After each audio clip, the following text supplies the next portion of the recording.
Welcome to Founders Unplugged, hosted by Greg McCallum. Long-form, honest conversations with founders and entrepreneurs from around the world. This is part 2 of this episode. Be sure to check out part 1 if you haven't already. Link in the description. Welcome back to part 2. I wanted to ask about the sort of the practicalities of Breer, though, because of my brain's kind of going like, right, okay, so you need to get the bread from the bakeries to the brewery. Like you said, all of the R&D, the recipes, and all that kind of thing. Like, presumably you'd need to pay the bakeries for the bread, right? Or I don't know if that's right. No, you get it for free. Okay, perfect. That's good. Yeah. I'm just sort of sat there thinking about the mathematics of it all compared to like a standard brewery, and I would assume then there's a premium price associated with it because there's probably a lot more that goes into it. So I'm just interested to know about that from a practical level, like, just because that's where my brain goes. Do you have to go and pick up this bread as a company? Do they deliver it to you? Like, how does that all work practically? Sure. Yeah. I mean, a quick rundown on, our supply chain or our value chain in general is, when we initially started and, we thought that, finding bread supply is going to be the most difficult thing.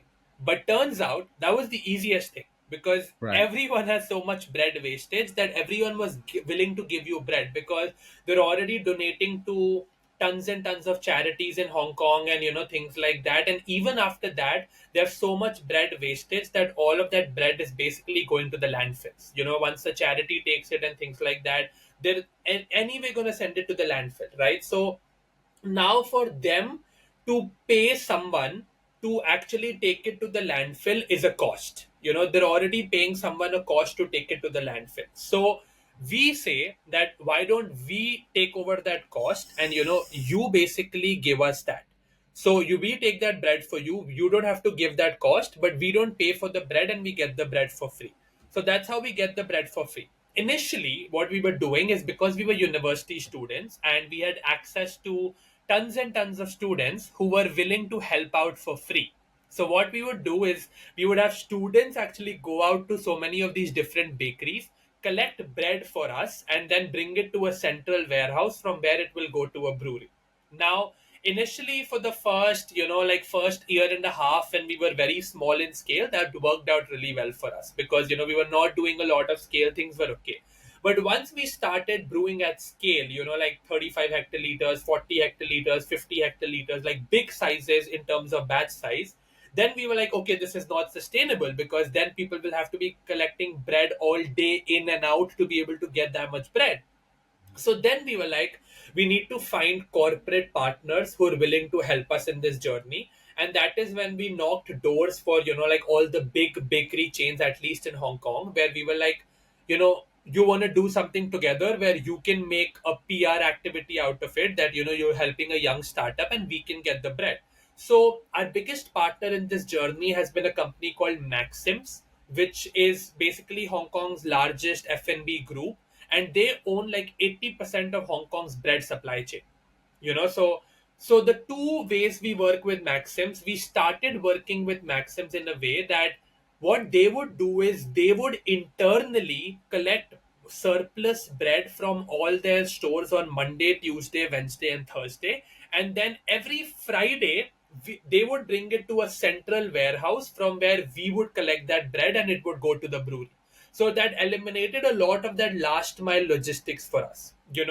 And that is how we really, started to make it a scalable model where bread can be collected with a conglomerate because they at a store level are also wasting this bread. So that is how we were able to solve for that supply chain problem.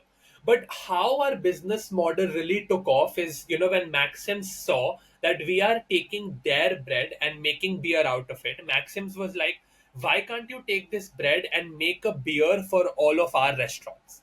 And it will be something which is custom to Maxims. It is a white label product for Maxims, but only uses Maxims bread, not any other bread source which Breer has.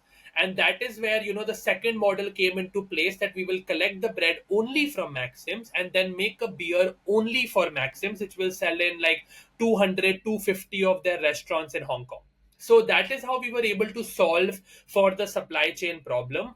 which is now scalable to an extent where now when I'm going to Singapore, I want to work with small bakeries as well, because they are also wasting a lot of these problems. But the large part of the problem actually comes from these corporates, because they can't afford to have a stock out, so they always overproduce. These small mom and pop bakeries, their overproduction would be like 5%.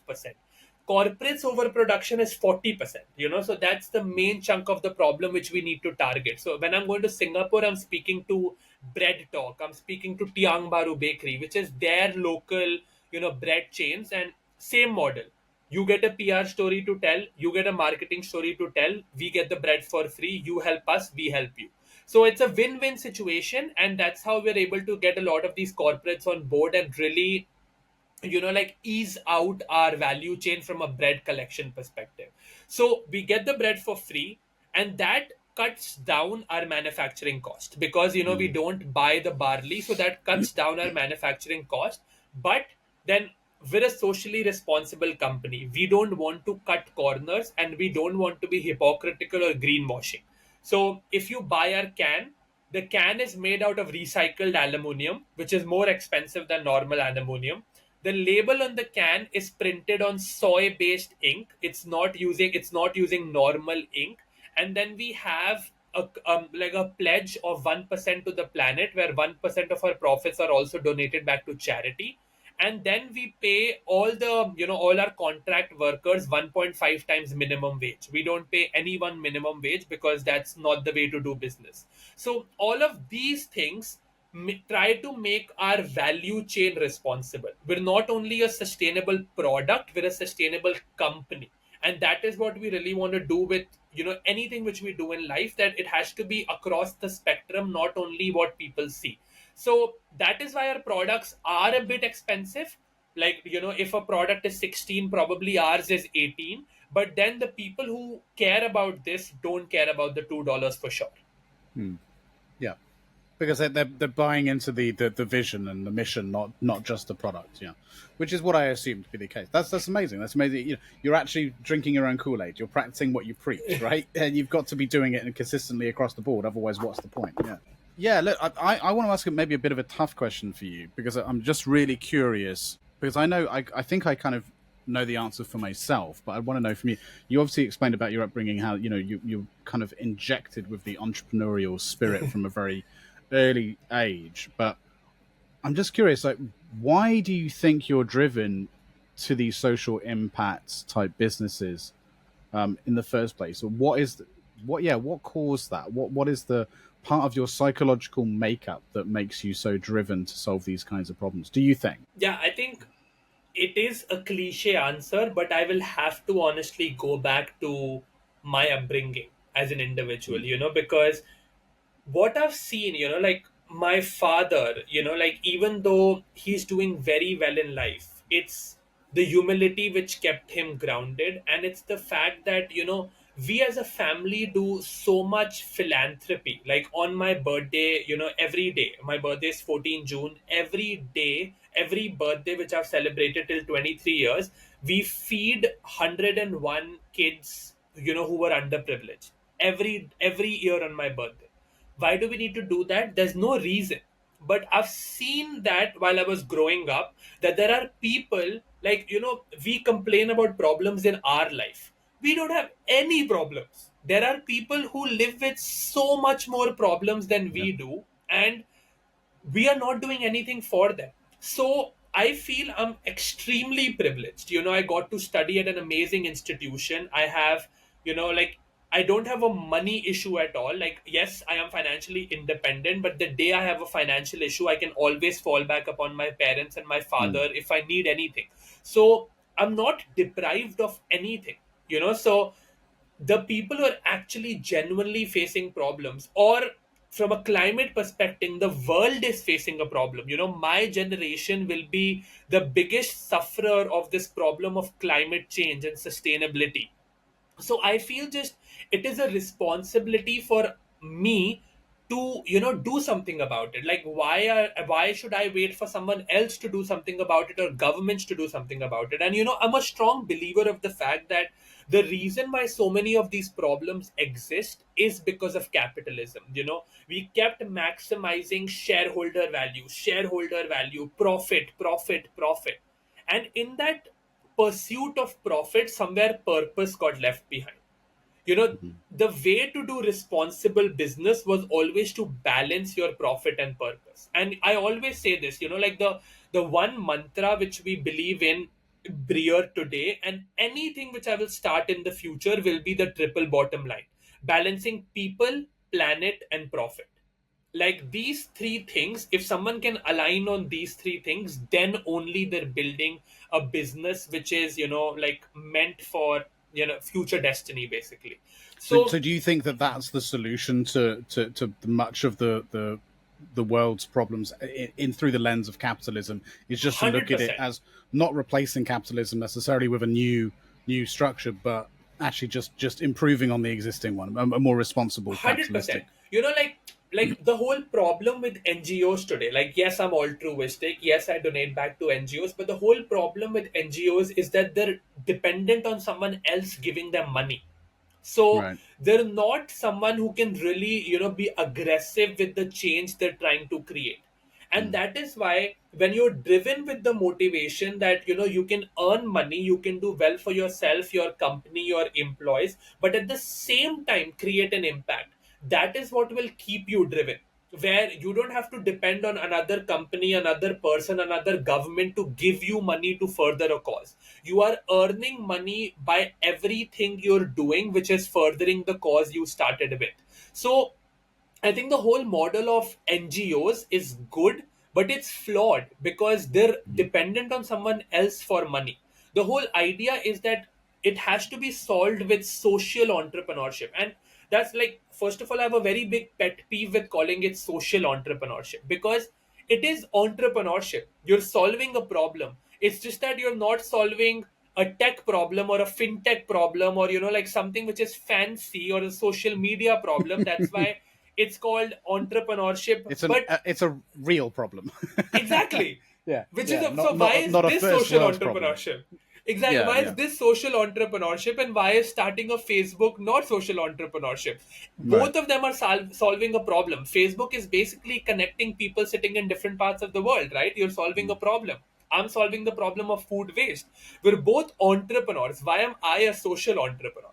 Mm. Like, I'm also solving a problem. So that mindset has to be removed, that like, oh, only fintech companies or AI companies are actually companies, the remaining are not companies. That's not how it works. Like, Mm. I think it has to come from the fact that every company in the end will have to become socially responsible, and if we're able to achieve that, then we are able to, like, I'm a firm believer that the first trillionaire of this world will be someone who solves for the climate change problem.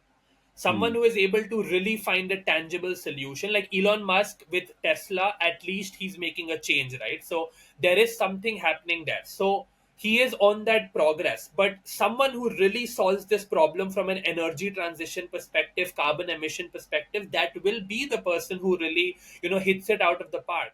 And I actually have an idea on this too. I believe that the first trillionaire will be someone that manages to get us to a stage two civilization. I think, is it stage two? Yeah, stage two. I think it is, where you, or is it stage one? I can't remember. But the various stages. yeah, The stage where you are able to harness the energy of your own planet, with the next stage being harness the energy of your own sun. I think that's right.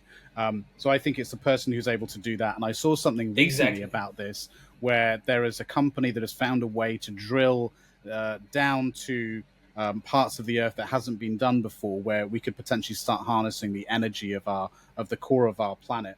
That would be stage one, I think, or stage two. That will be the person who becomes the first trillionaire. I'm convinced of it, because I mean, once you get to that, then there's, like, Jesus Christ, Exactly. Everything's possible from there, right? But no, that's really interesting. But I just what's the end goal then? I mean, if we were to get everyone, or a vast majority of entrepreneurs, because I think it's fair to say that that this generation, or the last couple of generations of entrepreneurs, have been more socially conscious than than any previous. But is it really feasible to, once you get a certain scale, to think like that? Like, realistically speaking, if we look at, large organizations, once they get to an enterprise stage, you've got so many stakeholders involved, so many investors, so many people that are so concerned and you have to be concerned with stock price, and everyone gets their bonuses and whatever else. That does it make the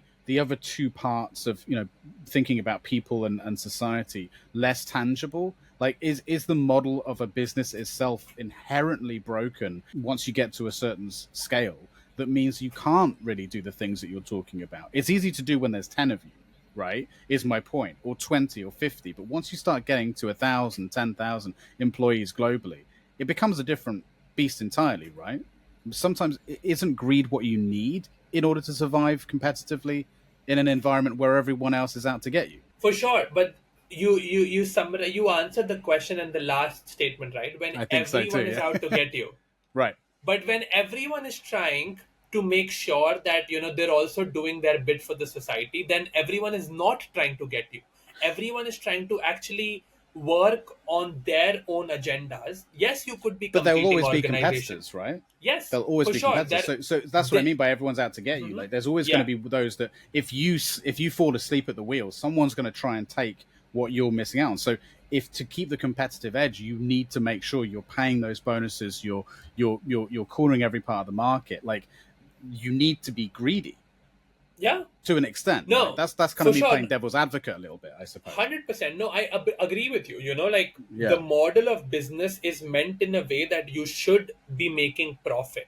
But does Right. that mean that all of that profit should be going in the pockets of people, or should be sitting on your balance sheet versus, getting invested for the right things? For example, Patagonia, they set an example in the world by really committing to a cause of climate change, and like, they made a movement out of it that we don't care, we will pay our employees the best, but a certain percent of whatever we're doing will be dedicated to the planet. They were a big company, but they made that firm resolution and they stuck with it. Like, now I can micro size that example and get to Breer, right? So many times I have been given the opportunity that, like, now that people know that your bread beer concept exists, they anyway can't taste the bread, just don't use the bread. Shift the manufacturing to Vietnam or Thailand, make it for 1/10 of a cost, and then, blitz scale the market.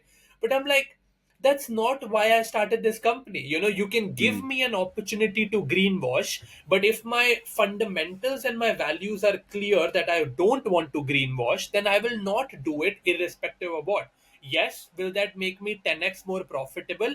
100%. Will that grow my top line and bottom line? 100%.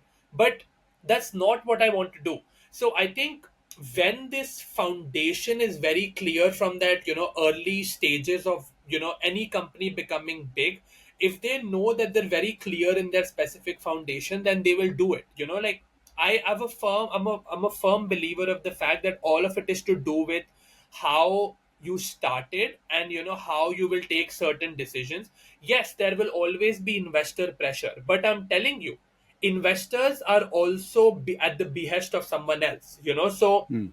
today we have social investors. They're not only asking for ROI, they're asking for SROI, which is social return on investment. How much impact are you creating for the society? So if that becomes a consistent metric for all VC funded deals, that you need to have an SROI of above 5%, all companies will be forced to basically be socially responsible, because they will have to qualify for that metric to get to that stage. Hi, a friendly reminder to share this episode with your network, like, and subscribe. And if you are feeling really supportive, please consider reviewing the show on the podcast platform of your choice. It all really helps support what we do. Thank you. Now back to the show.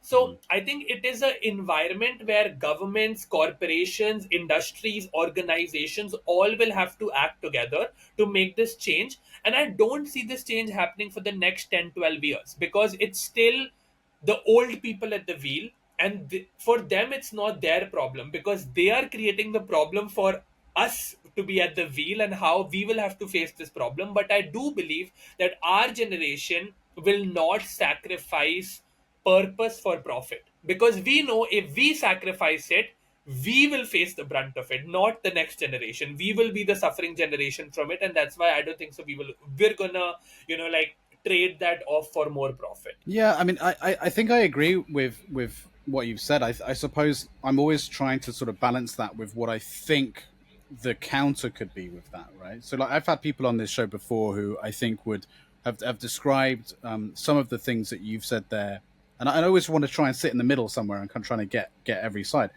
Who would describe what you said there as kind of an idealist way of looking at what thing could be, which is great. We need to do that, and I think that sort of what I've been told and what I've seen in my work as well with some of these larger corporations too is that there's so much going on behind the scenes that we have absolutely no idea about, and a lot of it comes down to politics. A lot of it comes down to the relationships between different economies and different countries. A lot of it comes down to war. A lot of it comes down to all of these factors. And I think once you start looking at it from that level of complexity, I mean, I'm just constantly reminded by this idea of just survival, right? And this idea that it's nice to have a cat and a dog and a couple of kids and live in a lovely house and so on. But then when the shit hits the fan and you start looking at your cat and dog like, we're not going to be able to eat next month, like, things change. You know what I mean? And suddenly people are capable of doing crazy shit, like when they're backed into a corner. And I know that's a bit of an extreme example, but hopefully you're I'm getting my point across. It's like, I think that's the difference between kind of the way the younger, your generation, the younger generation are looking at the world versus maybe those that have been through some crazy times, some really, really, insane moments where the very survival of not only their companies but also the country were at risk, and the principle. And so sometimes these decisions that are very self-serving, very, very selfish decisions have to be made. And I hope that we're working towards a time where we can stop doing that. But at the same time, I turn on the news and I don't see that humanity has changed all that much from that perspective either. And so I would hope that the corporations and the government of my countries are willing to make the tough decisions that I probably wouldn't be able to make.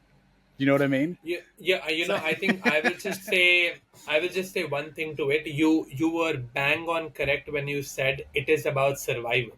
Right. So when it will be the time of survival for my generation, we will have no option but to solve for these problems. Because right now, these corporations and these governments, climate is not a big problem for them because it is not threatening their survival, but it will be threatening our survival. So we will fight tooth and nail to solve that problem.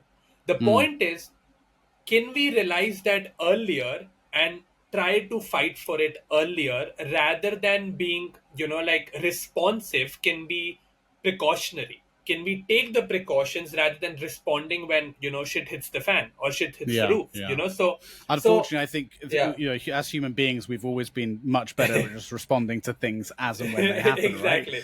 Right? Because, you otherwise the messenger is always the first person to get shot. Literally, like, you never want to be the person. Otherwise you're seen as the false prophet, the one that comes bearing a prophecy that dooms everyone. Like, you're the one that created the prophecy. I know that all too well as well as an advisor, just to make an odd comparison. But like, as an advisor and working with businesses like I have, the amount of times I've said, guys, if you decide to continue to take this decision, it's going to go wrong. This will happen, this will happen, this will happen. Do not do this. And then they go, no, we think it'll be fine. It happens. Whose fault is it? It's mine.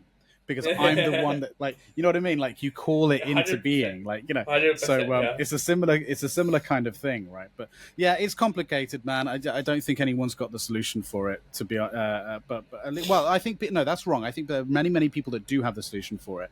And that's why I believe so much in entrepreneurs and why I love being in this ecosystem and speaking, because I do believe as much of I don't know, as annoying to the everyday human being this might be to hear, I do think that the solutions are with entrepreneurs, with startup founders.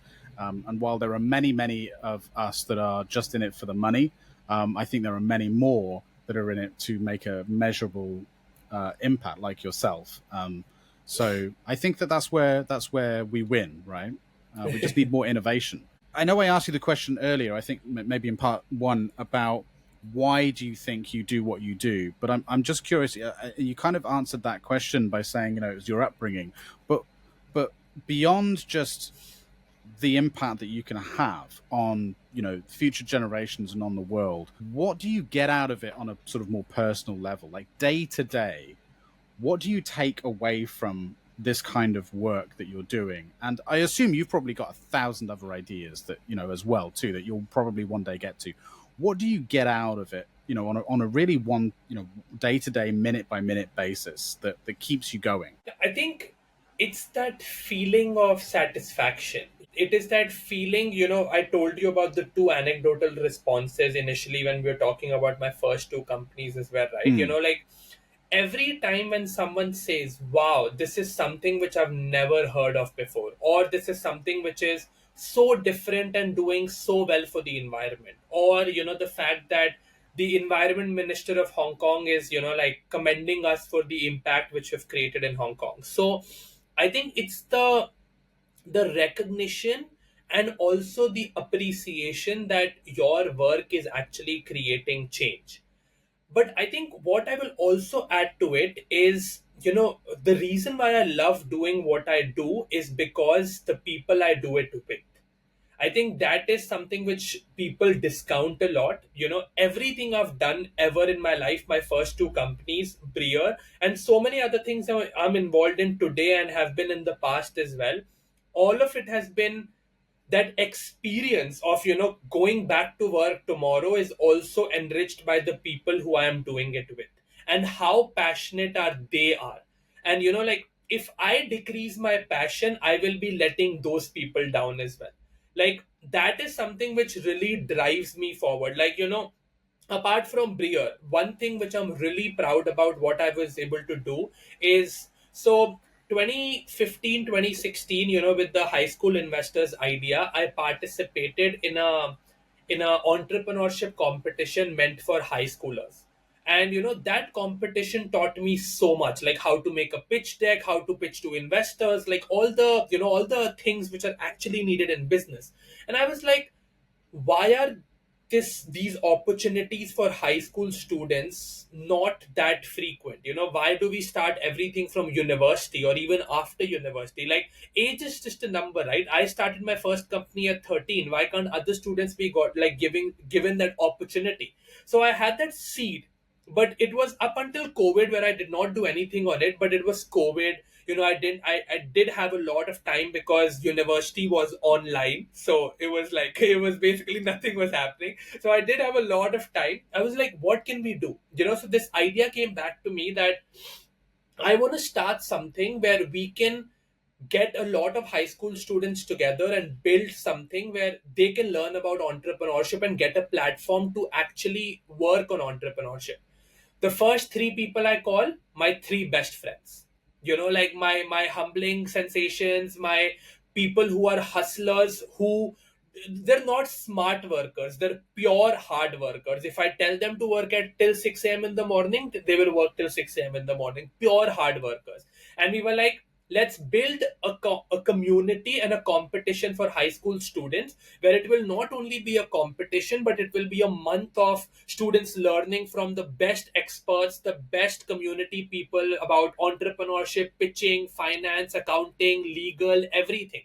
But from a high schooler mindset perspective, that okay, you might not become an entrepreneur, but you should develop an entrepreneurial mindset. That even if you go to do a job tomorrow, you have a mindset of an entrepreneur, which is more important, that you are able to solve problems, be it social, be it commercial, be it anything. And it literally started out as the fact that my friends are free, I am free, let's do something. And we started it, and now everyone is so committed to it. And then we were eventually able to build a 200 people team managing this competition. And the first year, we had 25,000 students all across the world participate in this competition. Wow. Amazing. 25,000 students. And you know what was more rewarding? It was not the fact that it was 25,000. It was the fact that, yes, I got applications from America, India, Australia, but I also got applications from Sudan, Nigeria, South Sudan, even like, like the remotest places in Africa, which, like I don't even know if they have access to basic education, but Mm, they wanted to get access to entrepreneurial education.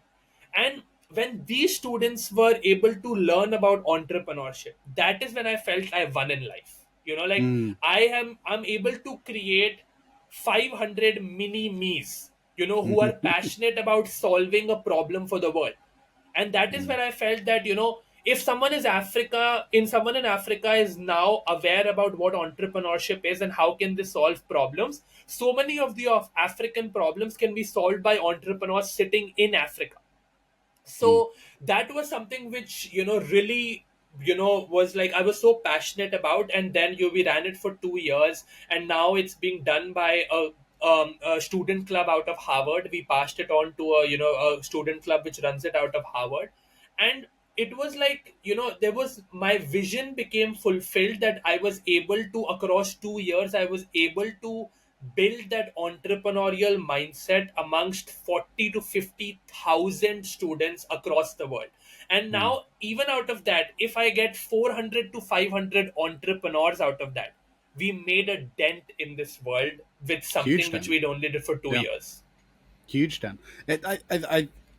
I'm starting to see a bit of an increase in these kinds of programs around the world, and it's great to see that you've contributed so meaningfully there. I guess the thing that's always on my mind about this is, because I think back to my school experience, there was no discussion about entrepreneurship as a potential, career path. I mean, there wasn't really much discussion about career paths, full stop. Like, I learned my work ethic from my dad, about working hard. What he would always say to me is, no matter what job you do, be the best. Whether Yeah, you're cleaning the street, building a house, working in a restaurant, whatever, be the best at what you do. Take pride in your work. Even that isn't taught in schools. Pride in work, pride yeah, in having the opportunity to make money and provide for yourself and provide for others. So we need to start there. But I'd say if we were going to go towards, really instilling this idea of potentially being an entrepreneur or running your own business, whatever it might be. First of all, they don't need to be fancy businesses. It doesn't need yeah. to be a tech business. I mean, there's we need more plumbing businesses. We need more painting and decorating businesses. We need. My dad ran a building company. It's like we need these. So it's not all entrepreneurship isn't just the fancy Elon Musk's and the what we see online. There's that, but also I get worried that the problem with, while these are really good initiatives to do these kinds of courses, the inherent problem in them is that they require people to come to you, right? Which means Hmm. that usually it's people that have an interest already to some degree, and it means we're not finding those that maybe have the talent or could have the talent, but have no idea, right? And so they wouldn't take the initiative to go. So this is where Yeah. we need to have, instilled in the curriculum in schools a bit more talking about financial literacy, like you say, hugely important, but also about business acumen. Why are we not teaching business in school? Why are we? Because if it's also not just about budgets, learning how to control budgets and financial literacy for a business, but for yourself, for a family. Like, you should run your household like a business. You should be budgeting. You should be ensuring your bills are paid on time. That your income is higher than your outgoings. It's there's so much there, isn't there?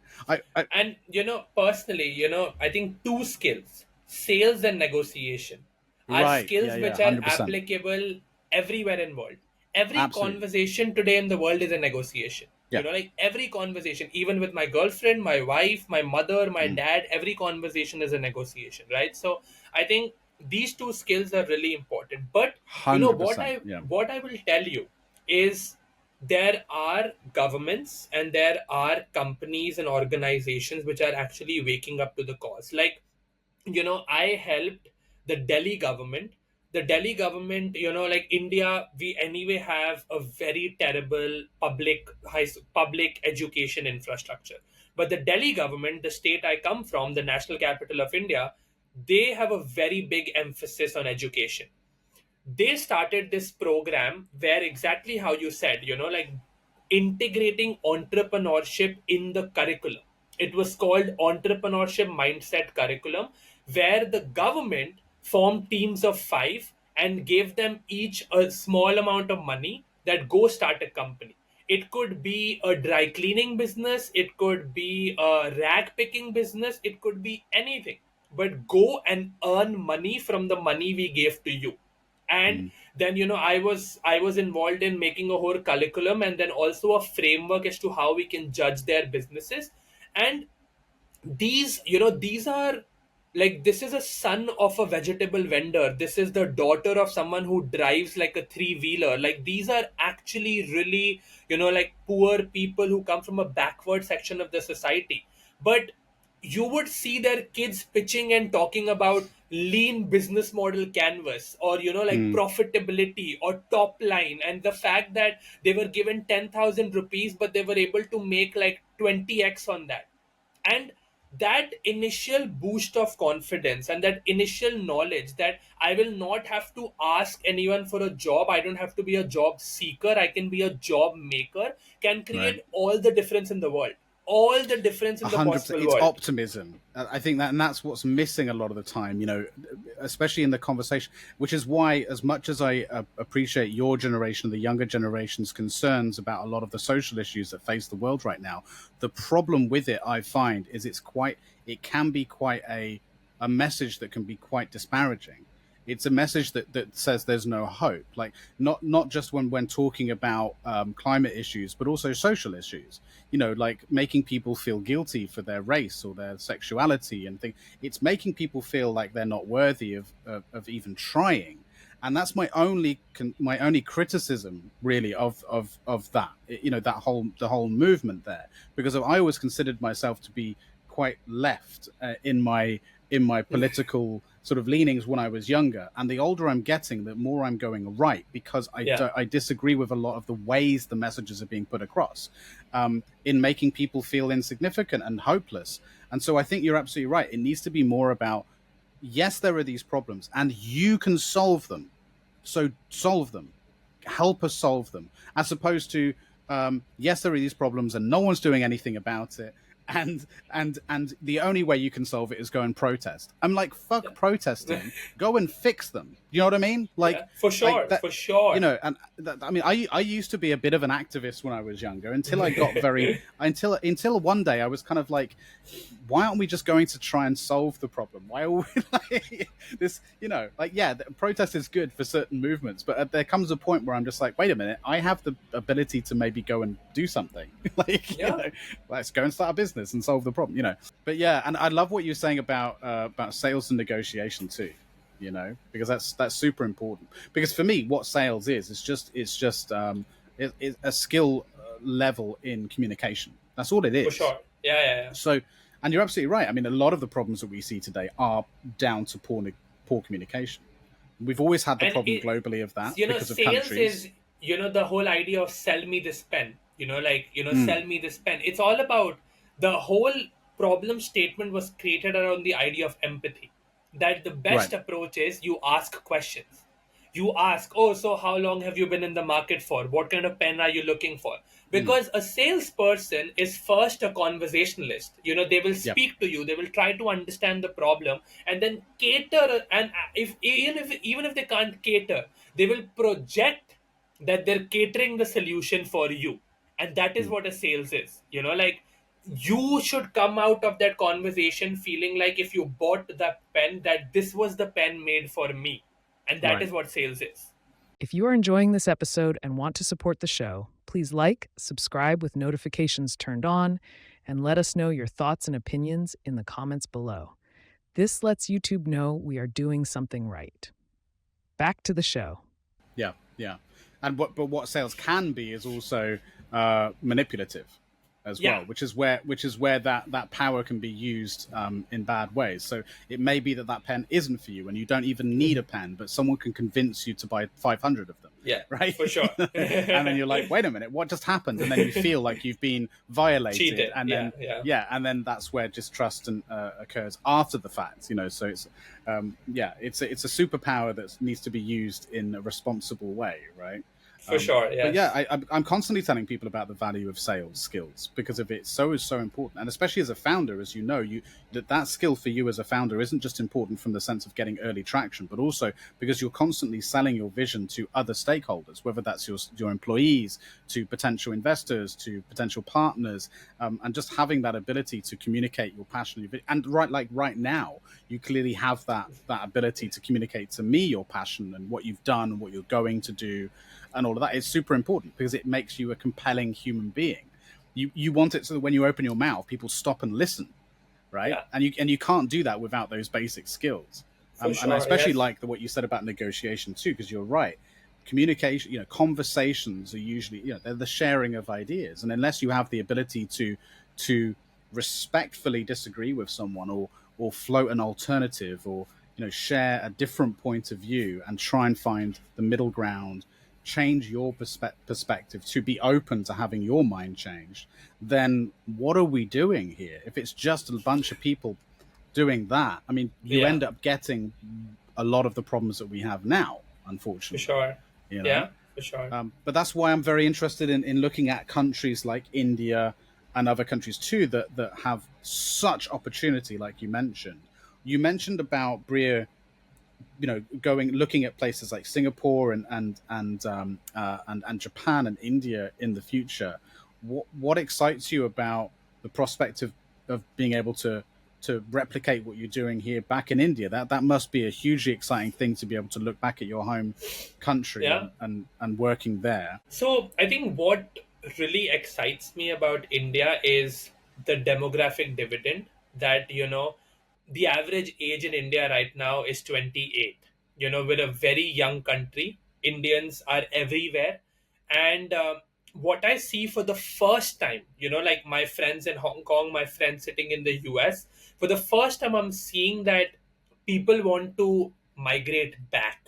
They don't want to stay where they are. They want to learn good things. Yes, there are many social evils in India. The education system is not good at all. They want to learn and leverage, the education knowledge they can get from other countries, but bring it back to India.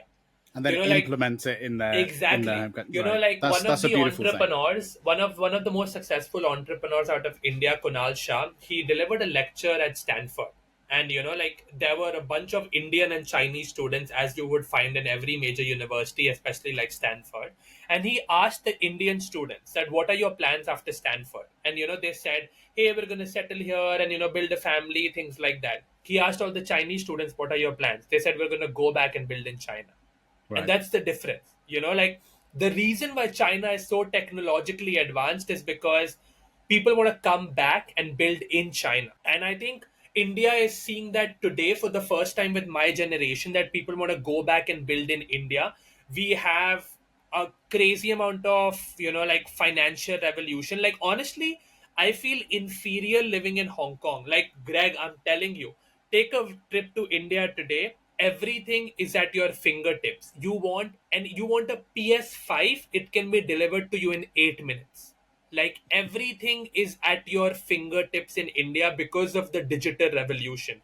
The Mm. way India has taken leaps in consumer economy, it's crazy. And now people are realizing that India is a good market. India is a big market, but we will have to solve a lot of these social problems, which is Mm. sustainability, education. A lot of these basic problems will need to be solved.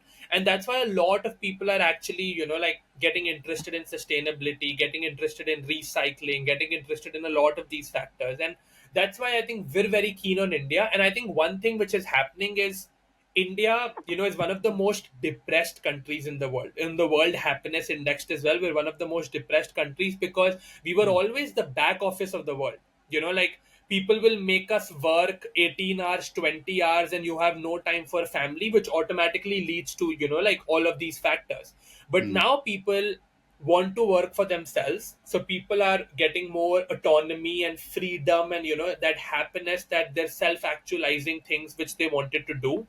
And secondly, what people are now like doing is enjoying, like spending, like now Right. India is moving out of my parents mindset that if I make 1 rupee, I will have to save like 70% of it. People are spending money now, and moving into a consumer driven economy. And I think it's the perfect time to introduce novel products in India, which haven't been seen before anywhere in the world.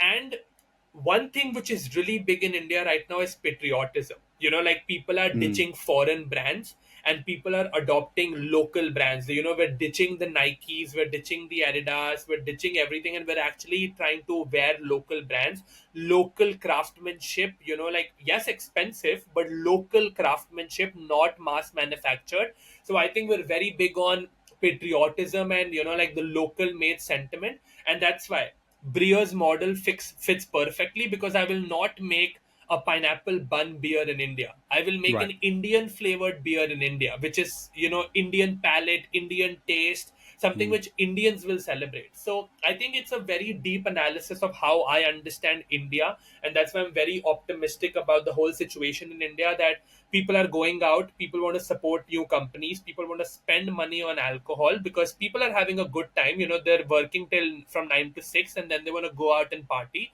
But if you are going to go out on a Friday night, why not clear your conscience and support a product which can do something good for the environment as well? So Mm. I think making that alternative, giving them a sustainable alternative choice, is what my vision is, not only in India but any other economy which I open in the future.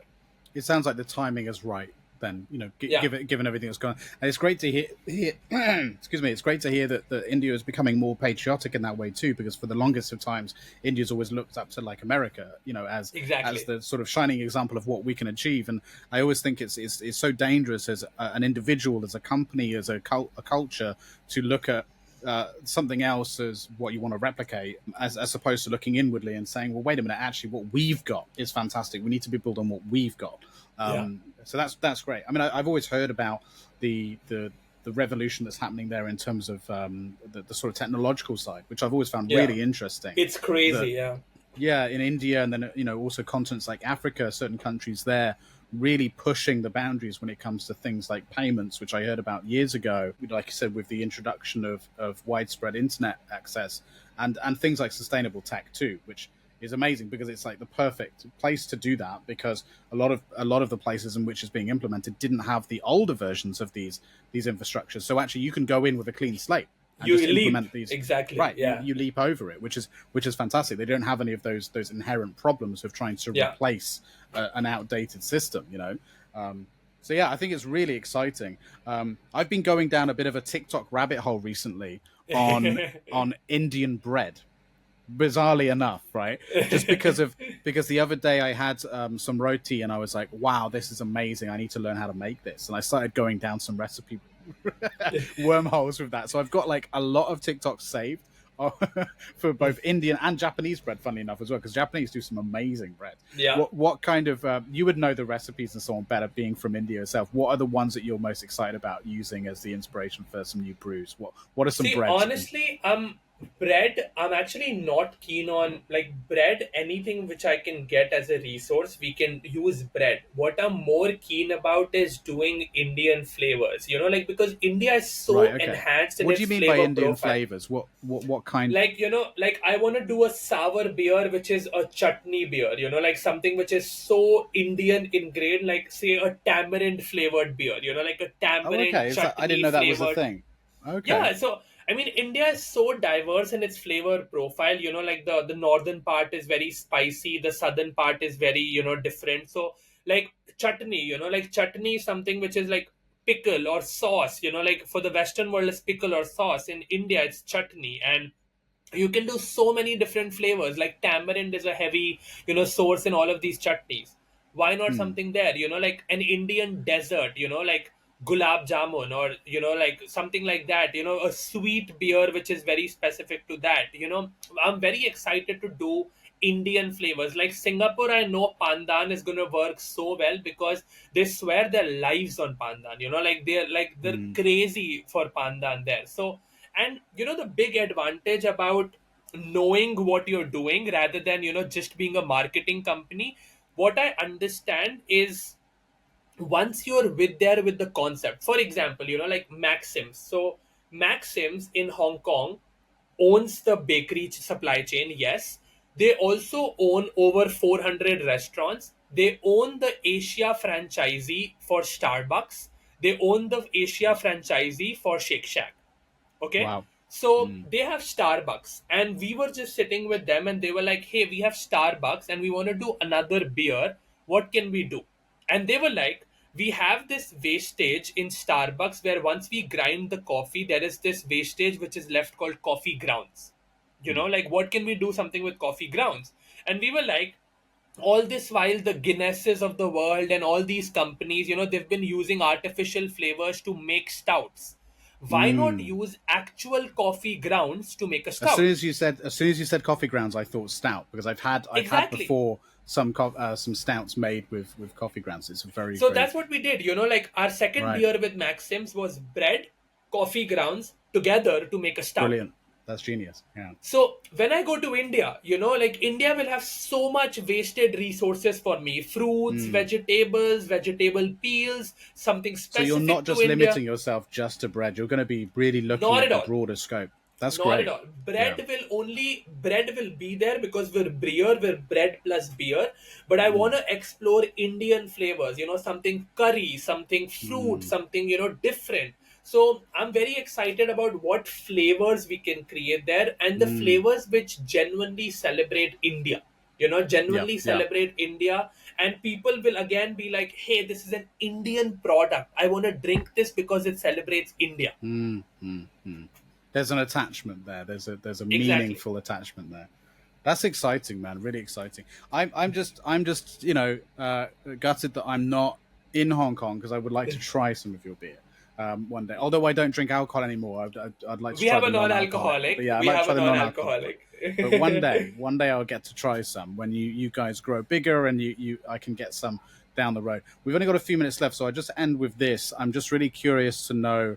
Where do you really see? Obviously, you talk about these expansion plans, so that's really a good insight into your way of thinking for your plans in the next sort of few years. But let's say 5, 10 years down the road, do you still see you helming Breer, or do you think that by that point you'll get it to a place that you're happy with and maybe move on to another idea or entrepreneurial project? Do you see this as a long-term thing for you, or are you the type of person that was probably going to want to move on to a new project by that point, do you think? I mean, the honest answer to this is that I am a more 0 to 1 person. I Right. don't enjoy the 1 to 100 journeys a lot because I've done 3 0 to 1s now. And I feel the enthusiasm and the adrenaline rush in 0 to 1 is so exciting for me. And then I trust people to take it from 1 to 100.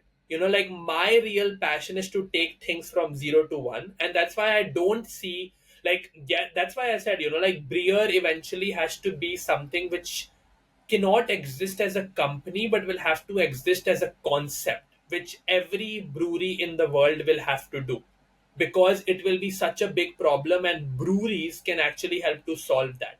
So it In will some ways, eventually, you've yeah. created the perfect company for yourself then, because of every time you're looking to expand, you're having to do 0 to 1 again and again. It's like every time you're going to a new area, you have to create a new startup, right? Exactly. So, Yeah. so that's good. That should keep your interest going for quite a while, hopefully. For sure, and that, but at some point it will be like, how do you get this to the whole world? Because I can't do 200 0 to 1s, 200 Right. countries, I can't do 200 0 to 1s. At some point it will be like, what, like, how can I get this, how can it be a McDonald's where it can automatically go to 165 countries? Like, you Right. need that scale. Like AB InBev is present in 140 countries today. So Hmm. how can you get that scale where you're present in like 75% of the world?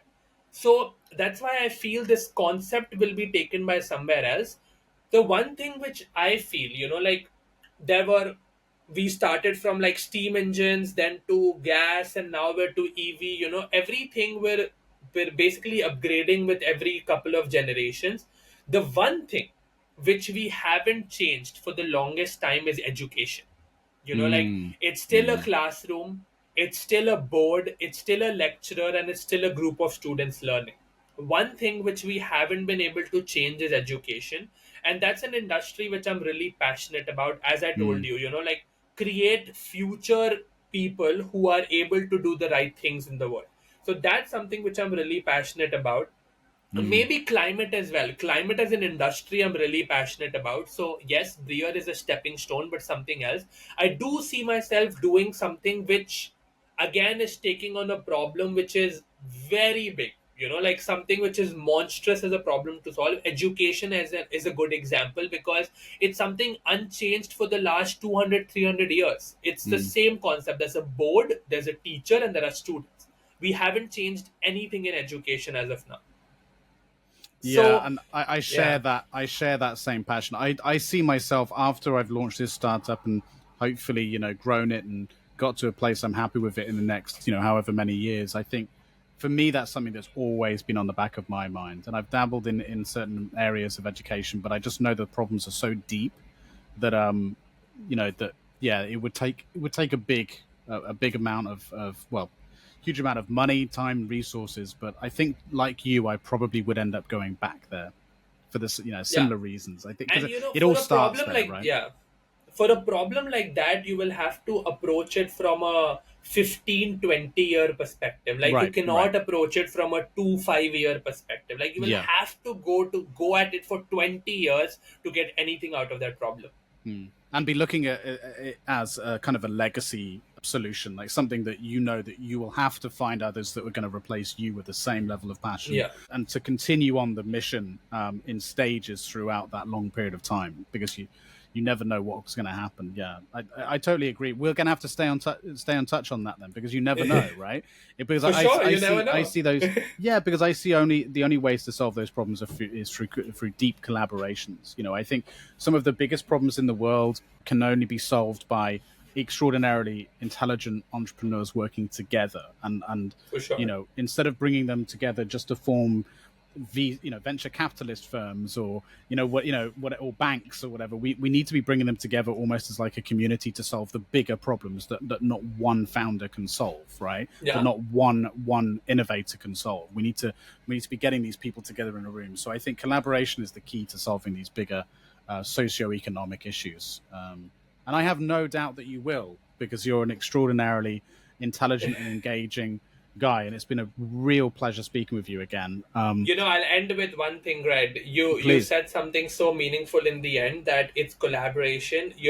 The one firm value and belief I hold in life is, when it's, as you we started this conversation with loneliness, and I want Mm, to end with the fact that it is very lonely at the top, very right. lonely. Once you're achieving those things, it's very lonely at the top. So I believe in the fundamental value of rising by lifting others. And Mm, yep. when you touched upon collaboration, it hits me that the one thing which I believe in is this: that team, the word TEAM, stands for an acronym which means together everyone achieves more. Mm, Like, everyone together will achieve more than individual people trying to do their parts. 100%, 100%. And I think your family is proof of that. Like you said, your father and your uncles helping each other out when you needed to, working together as a team to achieve the outcome of raising children with their heads screwed on their head, their neck properly. So I agree 100%. Again, so yeah, great way to end it. I appreciate it, man. Thank you so much for taking the time to be with me. I know how busy you are, so it really means a lot. And I know it's very late for you there. It's past midnight now, isn't it? So thank you again.